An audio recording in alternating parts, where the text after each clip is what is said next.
Hi, in this video I'm going to introduce you to the new Volatility framework, Volatility 3, not Volatility 2.6. In this video I'm going to show you the basic information about Volatility 3 in Windows operating system, and then I'm going to use the command line interface, the PowerShell here in this case in Windows operating system, to analyze, to do the basic analysis for RAM dump that you can create using FTK Imager or any other tool. We will try in this video to show you the system information, the operating system information, which will be Windows 10, because the image is from Windows 10, and then we'll try to extract the usernames and the password for the operating system, okay, the Windows operating system. However, Volatility, you can access Volatility. I will keep the link on the description below. You can access it, access Volatility through GitHub page, Volatility 3. There is introduction, the requirement. You can install Volatility 3 inside Linux operating system or inside Windows in my case, okay. It's tricky to install it in Windows. However, if you find that difficult, just let me know and then I will create a new video for that, okay. Then make sure simple table, make sure you download simple tables to make sure your library is up to date, okay. Let's jump straight away to the Volatility 3. I saved Volatility 3 on my desktop. It's here, Volatility 3. It's Python, and my memory dump is in this file, RAM capture memory dump. Okay, this is my memory dump. And already when I generate the memory dump using FTK Imager, I created the MD5 for that. That means first thing I need to do is to generate the MD5 to make sure that there is the integrity of that file. You can do this one easy in Windows. You just need to type this command, get file hash, then specify the algorithm, then MD5, because the one I have MD5, and then name the file, the memory dump. It will take a couple of seconds to generate. Let's wait for that. Yeah, during that time, as I said, make sure, here's it. This is the hash value ending with 48. Then let's get and compare it with the one we have. Okay, yeah, 396p. Yeah, they are looking the same. That means we just ensured the integrity of the memory dump.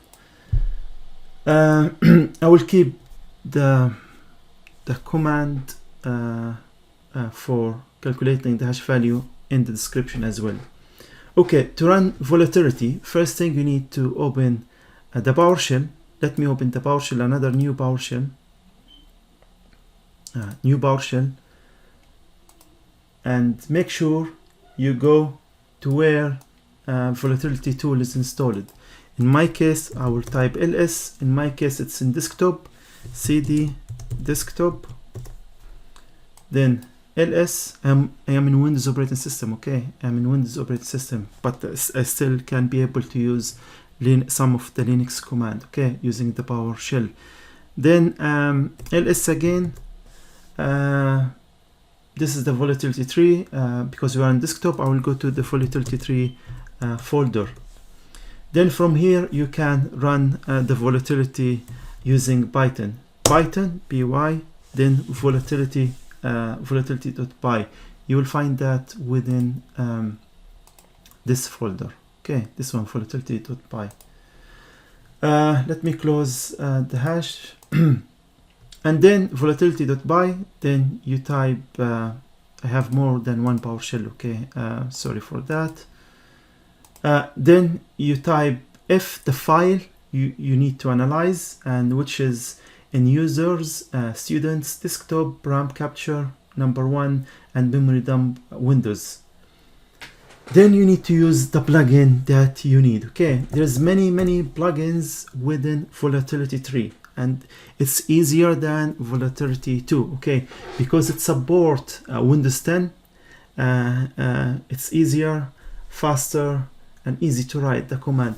If we just type Windows, you will get all the plugin that relate to Windows operating system. Let's say if you need to use windows.hashdump, that means you are going to get all the hashes and the usernames, and that means the hashes, the password hashes of the users at that time. You can do net scan, you can do hive list, you can generate the registry files or view the registry files. You can view many PS scan and many more. Okay, and many more. One of them you can you can also use the help, just dash help or dash h. You will get the help of the command. Let me try to do the help. Okay, just dash help. Here is the help section. If you need, you just pipe it to more. You will get more information about this tool. Okay, it supports Windows, Mac, and Linux. Okay, the plugin for Windows, Mac, and Linux. And if you have an issue with the plugins, just let me know, and then I will show you how to sort that out. Okay, there's a trick with that. Then let's, as we promised, we need to know the operating system information. I just type Windows. The plugin we need to use is Info, and it will take a couple of seconds, and we will get the operating system information. And here is it, the operating system information. It's Windows operating system, and it's Windows 10. The version is Windows 10. That means this is Windows 10 from where this memory dump is exactly. And the time was taken is on the 4th of September 2022. 4th of September 2022. This is the time when I took the hash dump for this system. Okay, for this system and about, and this is Windows 10. Where is it? Yeah, it's Windows 10 Enterprise. Okay, version 18.09. Let me see if we can see the 18.09. I think it's not here. Okay, but there's more information here about the operating system exactly. Now let's try to get the usernames and the password of this computer. If you just do hash dump, this is the plugin. Okay, hash dump. By doing this one, it will take a couple of seconds. It will show us the user names and the password of this machine. I'm trying to keep this video short. Hopefully it will finish in the next 1 minute and a half. And here is it. We have the administrator, the hash of the administrator, and the student user, which is the student user which I'm using right now. Okay, the student user as well. This is the user. This is the NT hash value.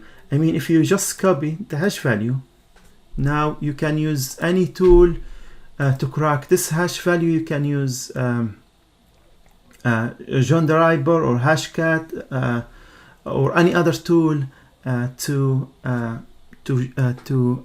crack the hash value. Okay, but however, because my password, I know it's easy, and it's